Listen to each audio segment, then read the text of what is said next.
Hi folks, really wanted to do this talk outside, but the neighbours still doing their tiling for the last week now. Not a pleasant sound, let me tell you. And it's overcast, it's fresh, and hope it's, anyway, got to do it inside. I want to talk about karmic debt. Like what's financial debt? Financial debt is when you owe something, you owe money. You need to repay money that you have borrowed. Okay, so debt means that you've taken something and now you need to pay it back. And so that's one thing. I once put a quote in one of the descriptions of my video from the TV series Kidding, which I wouldn't really recommend. But there's a guy and he quotes the Bible, Genesis, I think it is. He says, "Behold, I create light and dark. I create good and evil." And I should have written this down, I suppose, before the talk. He says, but your life is an equation of good and evil, right? Of light and dark. And like, if a bad thing happens, then a good thing needs to happen as well. Maybe not to your life, but the whole calculus of being how our individuals' lives, add to and subtract from the whole balance of the whole calculus of the equal balance of light and dark, because the light can't consume the dark and the dark can't consume the light. So there always needs to be this kind of balance. So each one in our own lives, we contribute in some way or another to the equilibrium, to the balance, if you will. And I mean, that's kind of far out. That's a huge statement to make. I mean, or just an idea to behold, to think about in that way. And obviously you can interpret in so many levels. It's like, so we are responsible for the collective in a way, the being of the organism, right, of life itself in a way. And so we are either adding or subtracting, or what's happening to us is also adding and subtracting. I don't know, it's very hard to figure out and probably put it into words. But it's so easy to just say, well, there's no good and there's no dark and there's no light. That really takes out the responsibility of your place in it all, right? Do you follow? Because then you have to be responsible. It's like, if you're living in a village and with I don't know, 20 people, your actions really, really mattered. You couldn't just do what you wanted to do. There were consequences. You had to keep it in balance. And the more value you added, the more, it was the better off for your position, your well-being, and for the village as well. But anyway, there's much to be said on that. It's like, so some people want to be agents of chaos, agents of the dark, if you will. And that's their role. But then and again, more new age, you will say, well, don't judge them, because there is no good and evil. Without their position, without them playing their role, you wouldn't have the light. So we should give thanks to them in that way. We should feel appreciative for them in a sense and understand, well, they're just playing a role. Okay.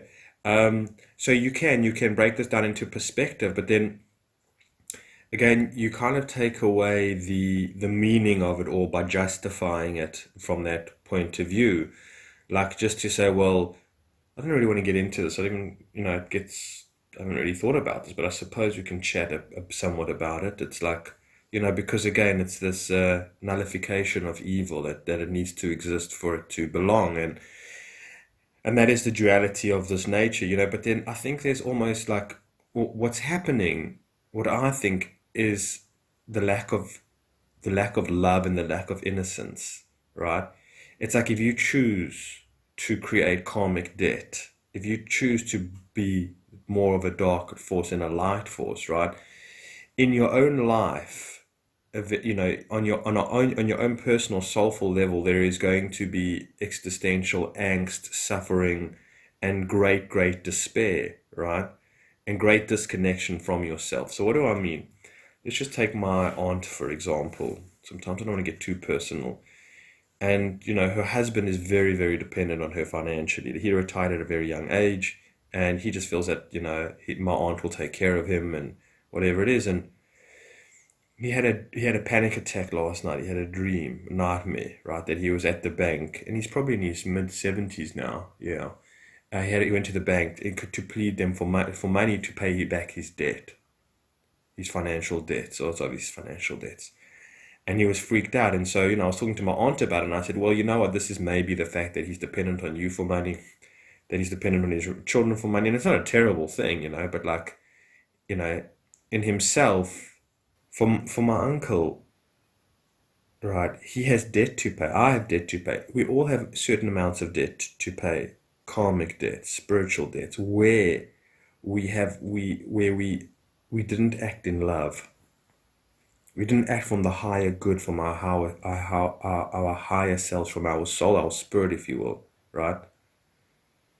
And the lack of love that we've provided, right? The lack of support, guidance, friendship, loyalty, trust, goodness that we've given into the world, we've created a sort of a vacuum in ourselves, a void in ourselves, okay, which creates an imbalance, right? Which creates a debt, if you will, that needs to be paid back to the all-being, the full calculus of the balance of the, you know, of life, of existence. You know what I'm saying? So it's like if we've taken away opportunities to express love, where we've been responsible to give love, support, goodness, fairness, justice in our own lives, we have taken away from the cosmic balance, if you will. And therefore we need to pay that we need to repay that balance back, in a sense. And if we don't, right, we don't get to grow. We don't get to evolve.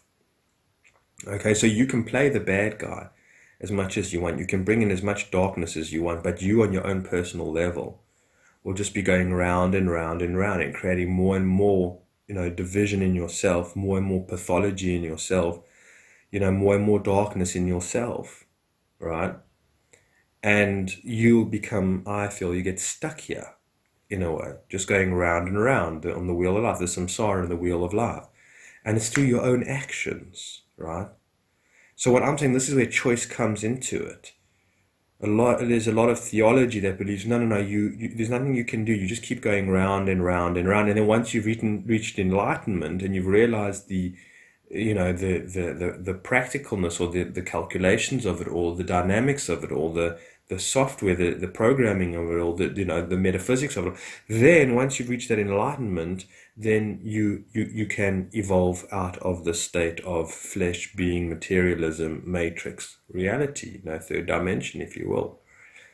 But from that's what spirituality is taught today, to become enlightened, to become aware that maybe you are dreaming, that the world is a stage, is an act, or whatever it is, and that's what needs to be done. It's just a state of awareness, of observation, right? And that's all there is to do, right? If you can detach yourself, like a lot of Eckhart Tolle's teachings is detachment, is surrendering to what is, right? Surrendering by not judging what is, by surrendering and detaching from what is, and not judging it and just allowing it to be, creates a sense of freedom, creates a sense of peace, right? Which is not true, right? It is true to a certain degree, but it's not completed. It's not to have reaction a lot of the time. Sometimes you can have reaction, like you said, you feel the emotion deeply, whatever it is, but it's almost like there's nothing to be changed out there, right?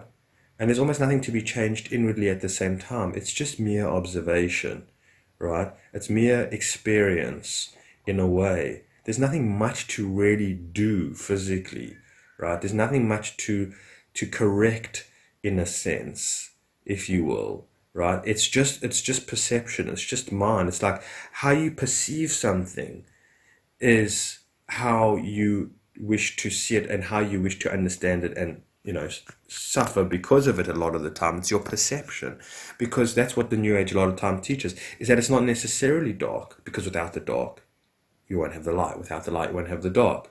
And it's your perception, it's your judgment that this is not a good thing and this is a bad thing, right? And that's what creates the suffering a lot of the time, is that this is not necessarily essentially bad if you don't perceive it as bad. So the thing is that it's taking away your discernment, it's taking away your judgment. Like in the New Age, it will say, don't have negative thoughts. So, but how do you know if they're negative if you can't discern them as being negative? Like, how can you say, you know, that all is one, all is equal, which it is, like I'm saying, from a much higher perspective. But on this level, right, you can't say, oh, that person is evil, that they carry darkness. You can't be discerning. You can't see the darkness within yourself. You can't see you can't be discerning yourself between the light and the dark in yourself. If you have the light and dark in yourself, you'll say, well, that's okay. Because without the light and the darkness within myself, then there wouldn't be a play. There wouldn't be an existence to speak of. So it's okay. It's needed. So you embraced almost your darkness, your pathology, right? Your rage, right? And rage, none of these things, but your potential for destruction, for self-destruction, or your potential for lack of love, right? I'm saying for not giving love, for holding love back, for holding support back, for holding loyalty back, for being deceiving, whatever it is. All of these these virtues that are not necessarily virtues that lie inside of us. I'm saying a lot of things here.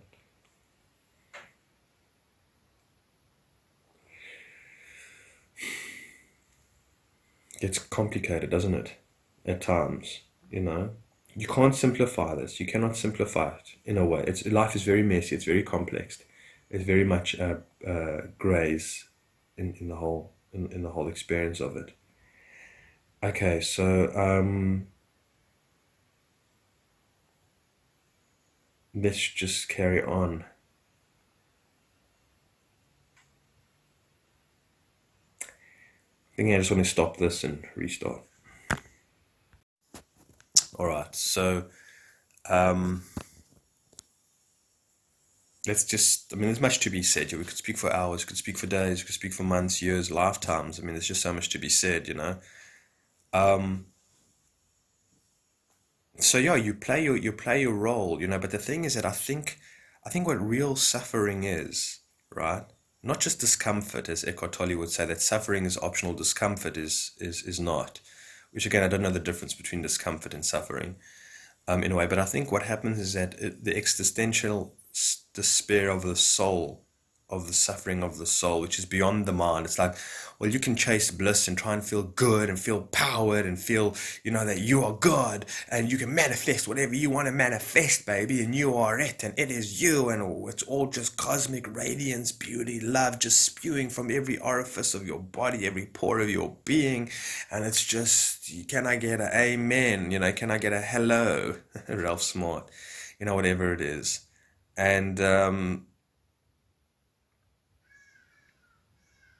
what was I getting carried away with? And you can bliss yourself out with all of it. But the thing is that the soul knows, right?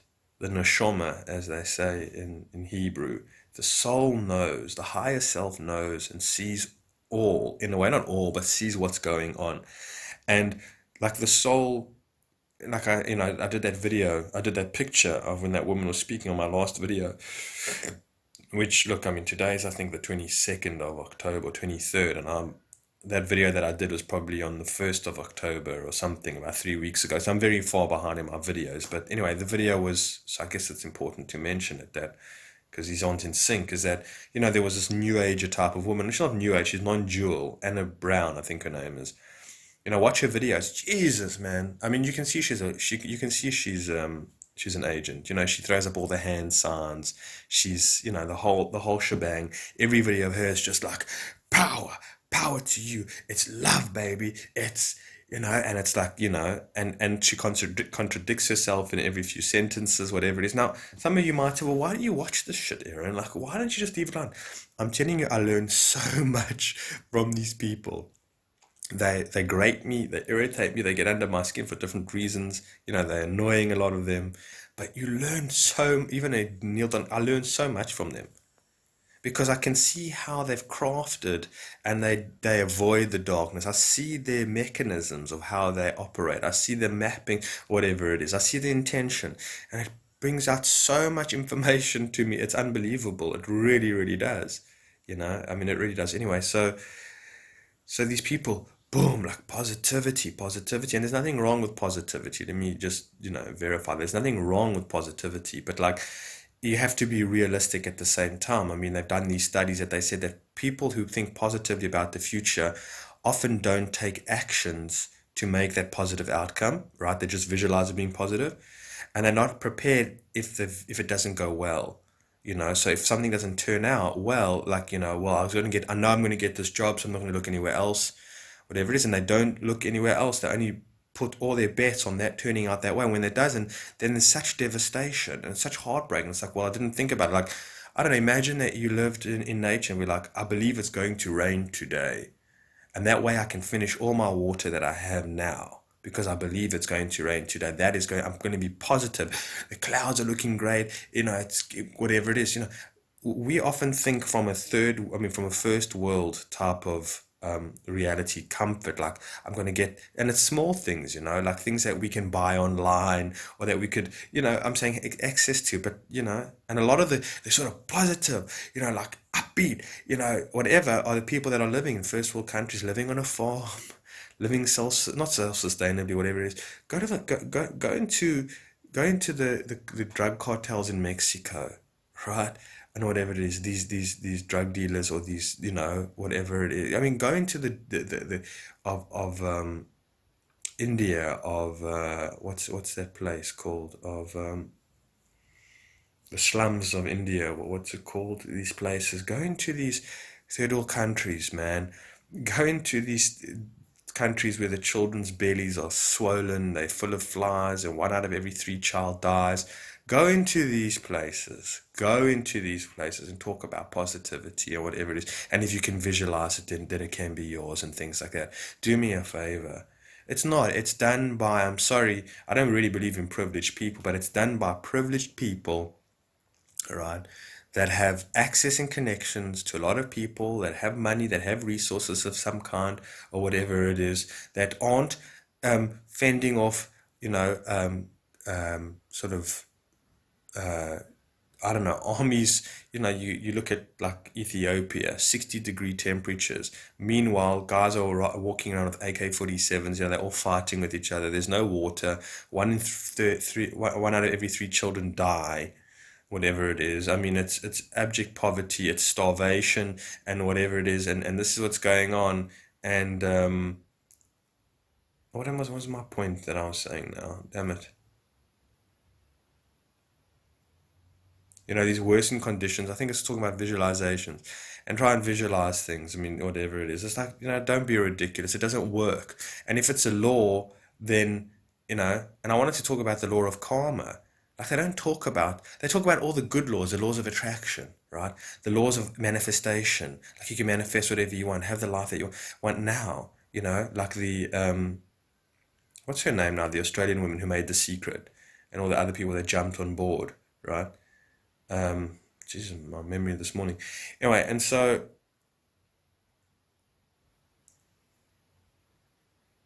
there's so much wrong with it. There's just so much wrong with it. But again, it's that overall positivity, that sort of very one-dimensional. I'm getting carried away. There's so much to be said on all of this because it's just so ridiculous, and people eat it up. People absolutely eat it up. And that's the thing, is that if you can tell people like that you are God, that you are divine, which is true to a certain degree, then you can tell them any other shit. Because you're just buttering them up. You're complimenting them. And then you tell them all a whole lot of sort of confusing mind shit, and you just don't even understand it, but it's like, it doesn't matter because I like this person. They're talking about love, they're talking about positivity and whatever it is. They're talking about high energy, high vibrations or something like that. I like them, right? There's many problems with all of this, no question. Anyways, I'm getting carried away. You think of as Neo. I've given you everything you need. You simply haven't used what I've given you. Compassion, awareness, intelligence, indeed wisdom, clarity, understanding, generosity. All the wonderful things you think of as being supremely human. But you have imagined that your life is about you. So you think you've got to somehow gather these things you think you don't have, or somehow find a way to make yourself secure in a world that doesn't see you as who you really are. So you've got to do stuff to earn money, and you've got to do stuff to earn love, and you have to do stuff to make relationships work, and all these things you have to do. And all you would really have to do, if you really got it, was just be who you are. It was just be who you are, the divine being who you are. And use life's events as opportunities with which to do that. And if you simply did that, you would find that everything else that you thought you had to strain for and stress for and struggle for would fall in on you automatically. It's just so much to be said. Yeah, so I'm not somebody who doesn't believe in positivity. I think positivity is very, very important, but optimism. I wouldn't say positivity, I'd say optimism. Optimism in faith. Faith that even the darkness of darkness has a meaning to it. That suffering has a meaning to it. That fits the bill easier. That even children that are diagnosed and dying of terminal cancer at a very young age or something like that, or many other of these things, that we just hope and pray for faith that there is meaning to this, right? That it's not just, well, if I look at it because children need to die so we can appreciate life, and life is not just, Neil Donald Walsh, he says that there's no such thing as death, which is true to a certain degree, I think, but he says that it's just the soul's, in continuation, basically, so that we never have to be afraid of death, we never have to worry about death. It's just a transitioning of the soul, in fact, into a higher vibration, and it's a more beautiful place, which I think is true, but he's missed out the main point. Death is a fiction. It doesn't exist. It can't occur in the experience of who you are, which is a sacred being known as your soul that lives past the end of what you call your physical life. When you're fully awake, you will find yourself never again mourning the death of another, not even for a moment. You might mourn your loss, but not their death. In fact, you'll actually celebrate their death by celebrating both the moments of love and joy that they shared with you and the fact that they're now continuing to live in the free and wondrous expression of their evolutionary process. You would likewise neither fear nor mourn your own death, and for precisely the same reason. How's that possible? How can we not mourn the death of another? Because you wouldn't be sad for something that's not true, that's not even happening. When was the last time you were really sad for a long period of time about something that didn't happen? I'm really sad that I fell down the stairs. But you never fell down the stairs. I know, but I'm sad anyway. You wouldn't do that. So why would you be sad because somebody has celebrated their continuation day? You see, the whole point of this particular lesson is to embrace the notion that death does not exist. Now, this is not a new age philosophy. This is not some kind of a new thought. It's like, he says you never have to mourn. You never have to mourn the loss of a loved one. Like, you never have to mourn. I'm serious, folks. Just type in the video on Google, on YouTube, and have a look. Neil Donald Walsh, just even write the word mourn or never mourn again. And that's what he says. And not only that, but what they do about death is that they take away the idea that one day you're going to die and your time here is very limited. We need to respect death. We need to fear death in the way that it's your time up, buddy. Have you done the work that you needed to do, right?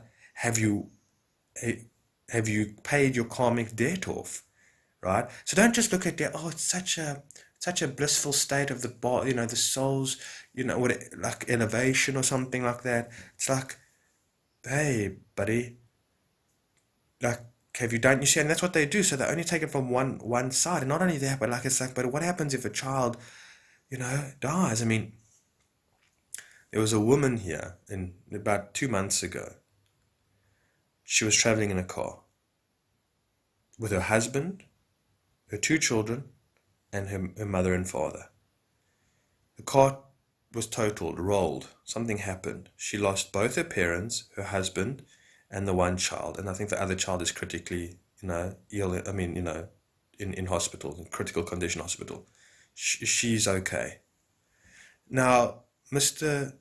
Donald Walsh, conversations with God, man, chosen to hear the word of God, this loving, thoughtful, God who's channeled through to you all these books, and he takes credit for the books. He says he's a world bestseller, right? He writes world. It's not him writing, just like Paul Selig, who's also Selig, is a channeler, will tell you that he doesn't write the books, right? He channels from his guides.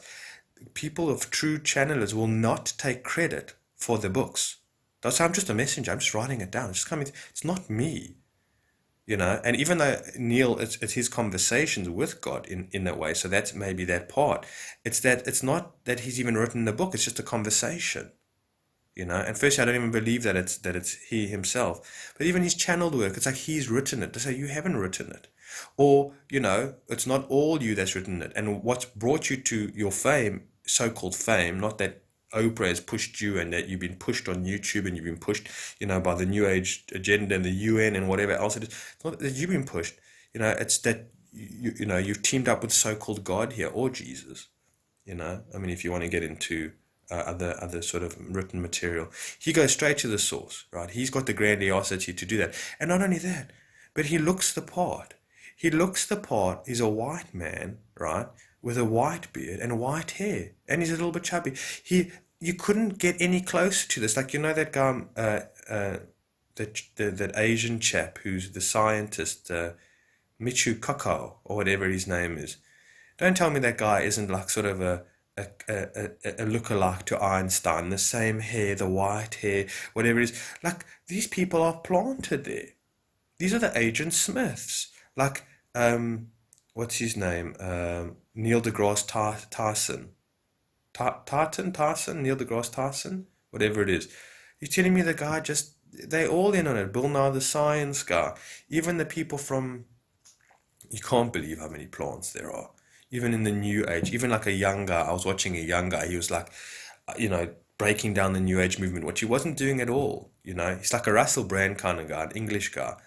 I mentioned it before. But his work is terrible. This is exactly why the New Age is dangerous. And I listened to the video, buddy, in 50 minutes you told absolutely nothing. It's almost like a promotion of the New Age, whatever it is. Then he's throwing up all the hand signs and whatever it is. It's like, guy's got 3,500 viewers and he's got hundreds of videos. It's like, it's like, well, agents everywhere, folks. Agents everywhere. Got to know who you can really trust. So anyways, Neil Donald, so you come back and he says, you never have to mourn. Imagine going to that mother at the funeral while they're putting the bodies of her loved ones in the ground. He says, baby, just be positive. You never have to mourn again. Their souls have been elevated to the next dimension. They've been freed of their physical shackles and they've been, and now they're in a world of bliss and whatever it is. And so there's nothing to mourn about. This is the man of God speaking. This is the man who claims, and not only that, but he claims that he's channeling the God of the Testaments, the Old Testament, basically, right? But every majority of the things that he says is completely contradictory of what the God of the Old Testament says. And he says, no, we just didn't understand. We didn't understand the interpretations. No, not at all. Not at all. Anyway, so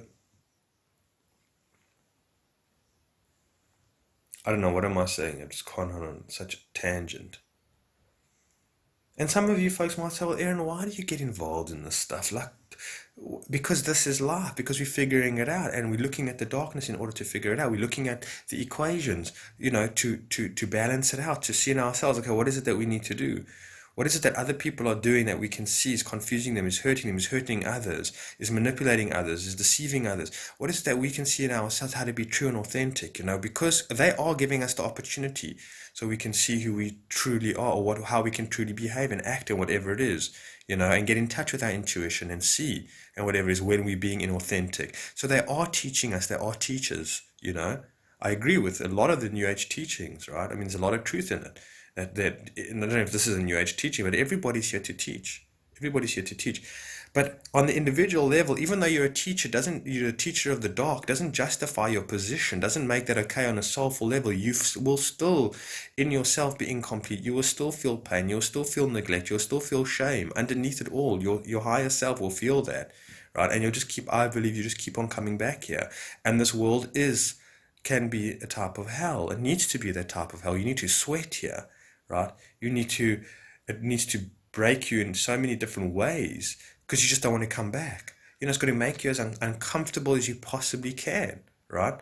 And makes you suffer almost in ways that is so unbearable. So you'll move, baby. So you won't get comfortable here. What is the new age about? Being comfortable, finding your bliss, finding your peace, and finding that all is love. And there is nothing to do but just sit in blissfulness, in radiance of all the being that there is. It's not true. Suffering is here. It's here as a tool. Eckhart Tolle would say that suffering is only here for you to reach enlightenment. Once you've reached enlightenment, then you don't need it anymore. Then you can decide not to have suffering anymore. No ways whatsoever. It's not that. We live in a mystery, and we live and we don't understand a lot of the things. We don't understand why people are hurt, why bad things happen to good people. We don't understand we are tested on so many levels. You'll never not be tested. You'll never get to a place where you're equal and you're just in bliss, and unless you're in a coma or something like that. Life will always be challenging you. It'll always be throwing you curveballs. You'll always be contending with life. You'll always be contending with life. You'll always be struggling with life. You'll always be. Right? I mean, sometimes more harsh than others, or whatever it is. You can't really be at peace with it. You can find peace in the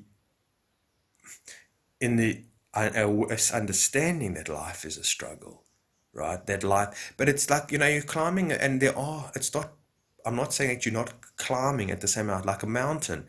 You go to people that are climbing, whatever, Kilimanjaro, or what's the other one? It's pain. It's pain, or like birth, pregnancy. I mean, from what I understand, it's discomfort, it's miserable, it's taxing, it's depleting, it's tiresome, it's burdensome, it's like whatever it is, but something is developing, something is growing, something is expanding, something is, happening, whatever it is, and so on and so forth. And then it's like, the pregnancy, the birth, the labor, it's horrible, it's awful, it's traumatizing, but yet life is being, and that's what this life is absolutely traumatizing. It's absolutely despairing. We cannot comprehend pogroms. We cannot comprehend Holocaust. We cannot comprehend the evils that happen on this world.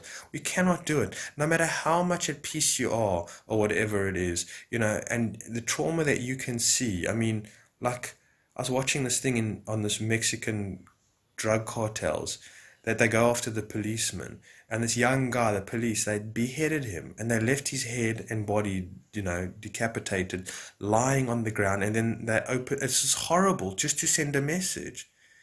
So what about the children of that policeman? Like, we can't understand, like, so many things. I don't know. Like I've said before, I don't understand how people hurt each other, how they hurt animals. It just doesn't seem logical. I cannot comprehend it, no matter how much theology I have, no matter how much, well, it's necessary for the darkness, for the equation, for the balance, or whatever it is, for the light, for whatever. I can't do it. It's just not within my being.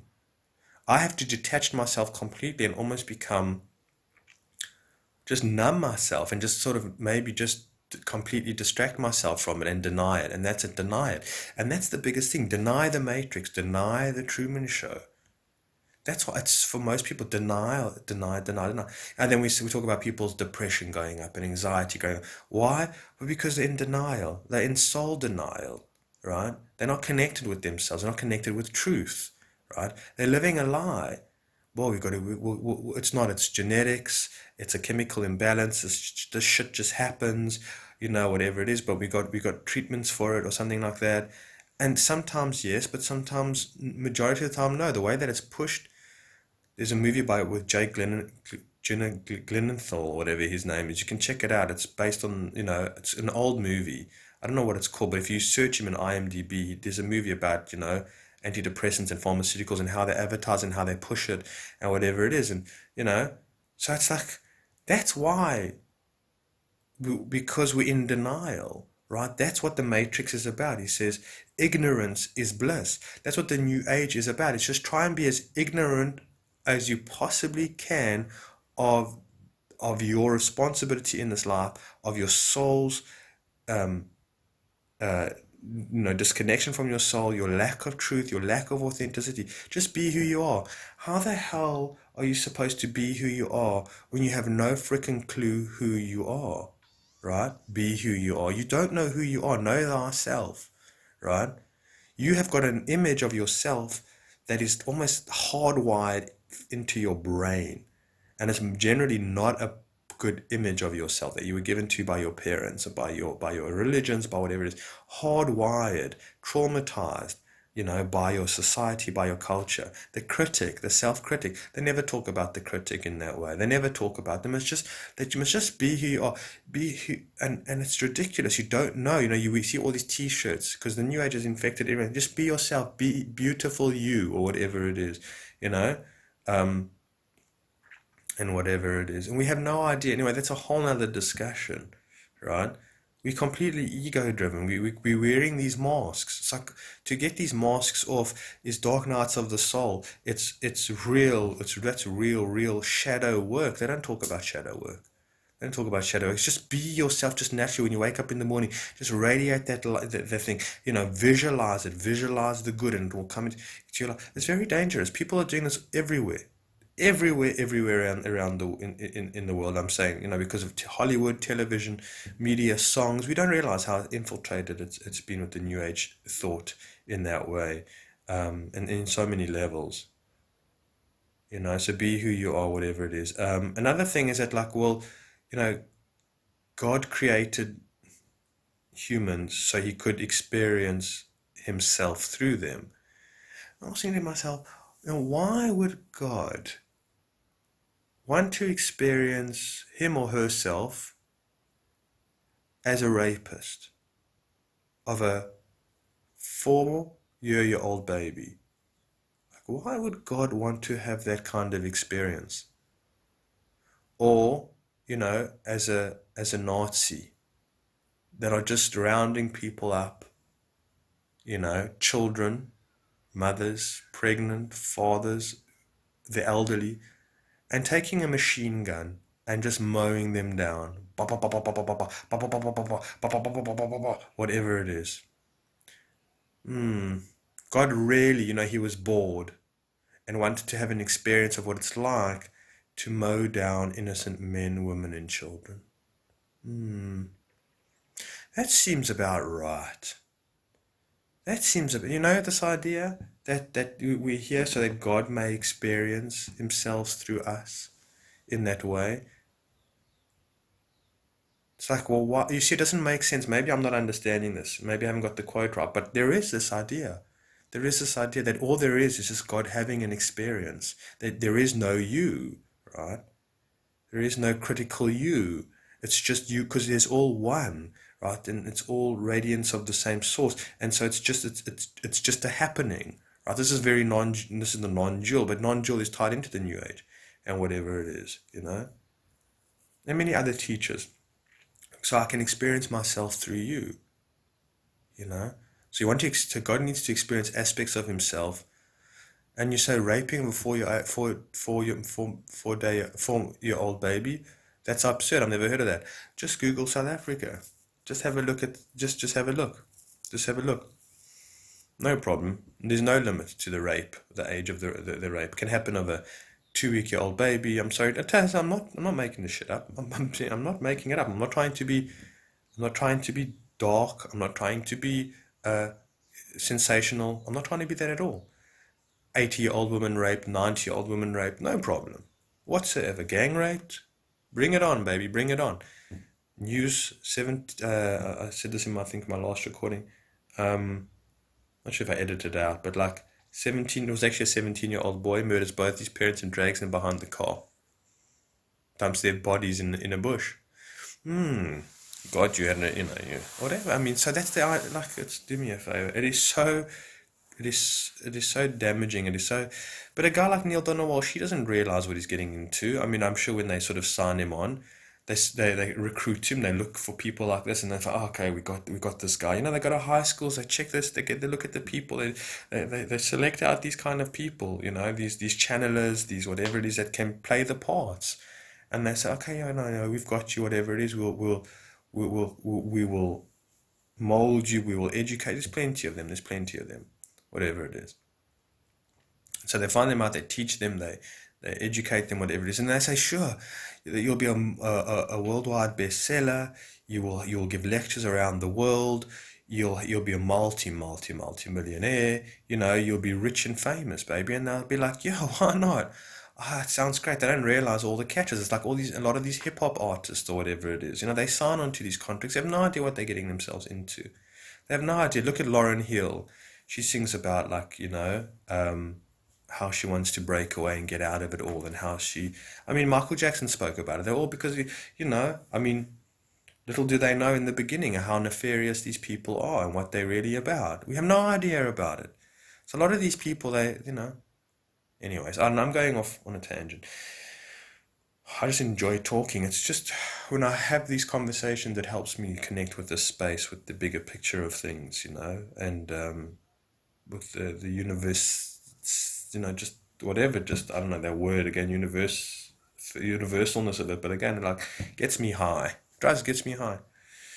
It gets me out of the 3D sort of, you know what I'm saying, the despairing nature matrix of this sort of humdrum 9 to 5 type of existence, mechanical concrete, just world boxed in.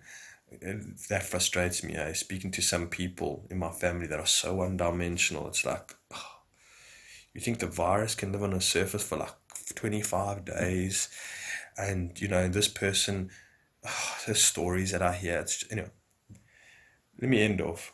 Because there's probably a part 2 to this as well. But what I'm saying is that the soul suffers, right? And comes back again and again, even though the ego, the inauthentic self, is in full control and thinks it knows what it's doing, and it can choose reality and select reality and break the rules of,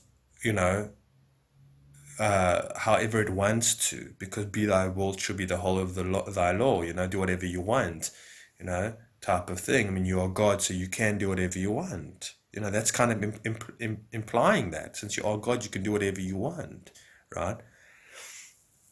And so the soul suffers without us even knowing. We so remove the unconscious, and like for my uncle who has these dreams at night, these nightmares, his psyche is talking to him.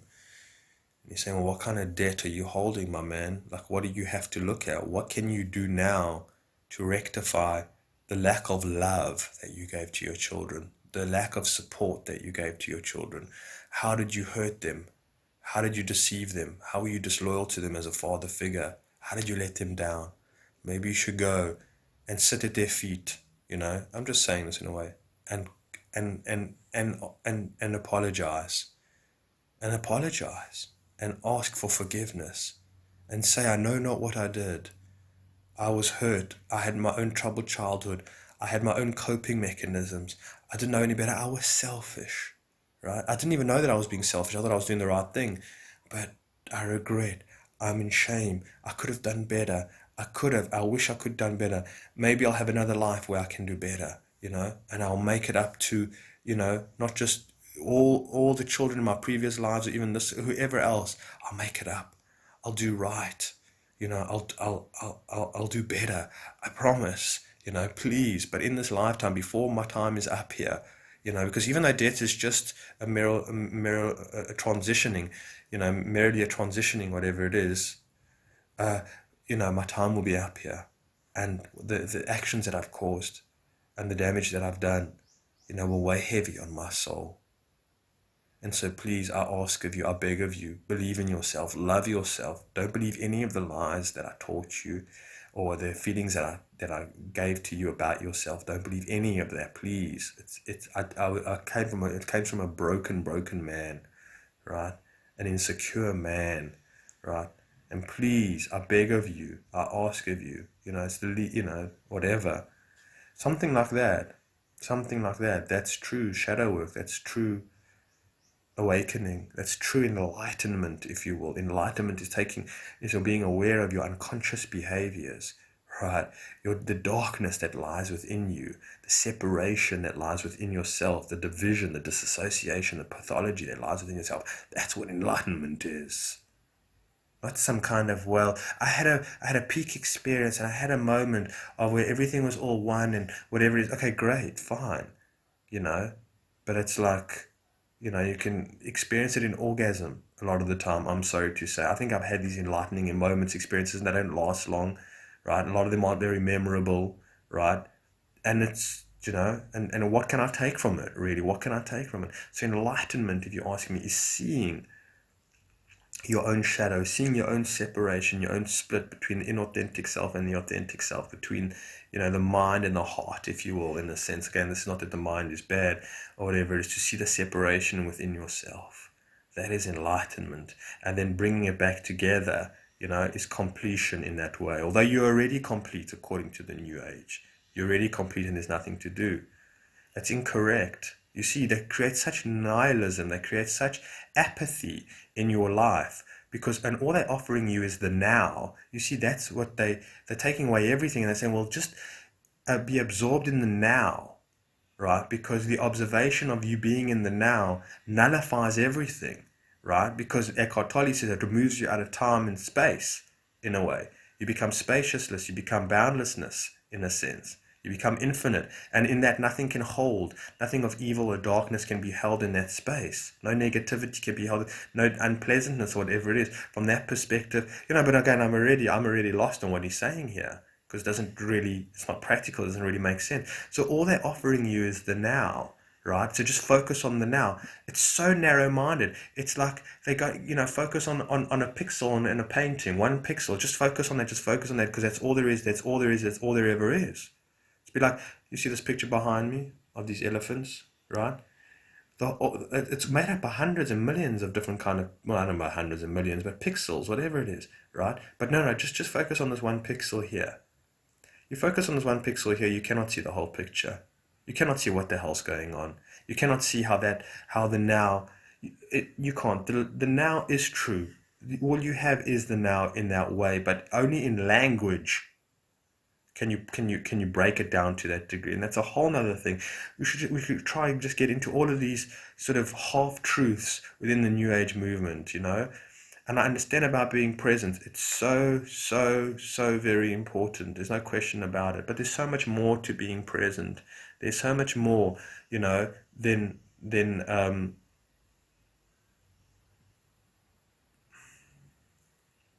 enlightenment. There's so much more than enlightenment.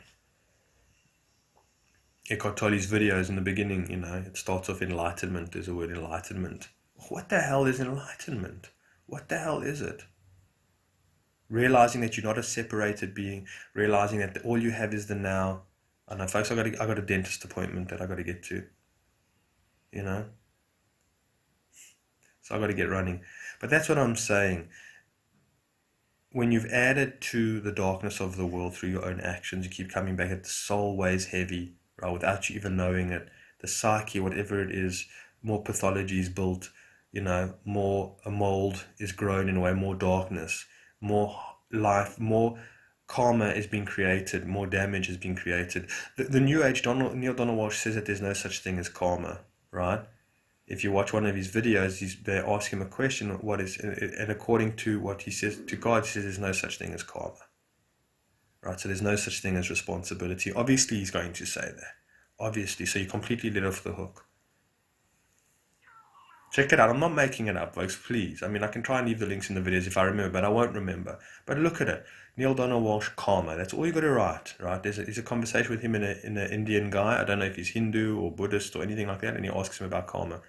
And he just says, no, there's no such thing. Even if you look in the book, Conversation with God, he says there's no such thing as karma, right? As that you pay something back or something like that, whatever it is. Very, very, very highly dangerous. And this is the future of where we're headed. This is the religion, the new religion that is coming in the near future. So while people are so obsessed with it, which is fine, and so distracted by conspiracy theories and whatever of all different kinds, they're not realizing on the psychological, spiritual level what's coming. They don't realize this. It isn't being spoken about. People speak about, like, the CV cases and it being, and I'll tear it apart and whatever it is. And I'll talk about governments, I'll talk about the elites, I'll talk about establishment, I'll talk about all these things or whatever it is and how they're doing this and all these horrible terms that they get into, the child things and whatever it is, and whatever, but they won't talk about, well, what's the next software upgrade for humanity. They won't talk about it. They don't know it. They don't see it. They haven't gotten into it because they're so distracted. So when it's coming, baby, and it's going to hit hard, and it's going to be so disorientating for most people, right? And there's so much to it, and it's going to be all couched in positivity, peace, prosperity, love, and whatever it is, we are all one. It's coming, baby. It's coming. Sometimes I think that why they've turned people against the governments of the world, which is true, right? Majority of people are very, very pissed off, is because, again, so then they bring in the new government. People would have, sort of given up hope on this current system, right? And said, when the new so-called Messiah arrives, oh, here it is. The old system failed us. It was full of shenanigans and billionaires deciding what they're going to do with our lives. We're sick of that. Yes. What do you have to offer us? Type of thing. So there's a whole plan to it. I don't know. That's a whole nother discussion, which I don't know if I'll ever get into, but it's worthwhile. So yeah, that's it, folks. And what I'm saying is that the lack of your truth, the lack of your love, the lack of, or that you bring into the world, that's what you have to make up for karmically. That's what I think it's about, right? The lack of goodness that you bring into the world, the lack of your truth, your beauty, your magic, your potential, your godliness, your divinity, all of that you didn't bring into the world in your tender, your time here, your tenure, sorry, not your tender, your tenure, your time here, your agreement here, that you didn't bring in, you have to come back and make up for. All right, folks, with that, wish you well. Much love. Take care.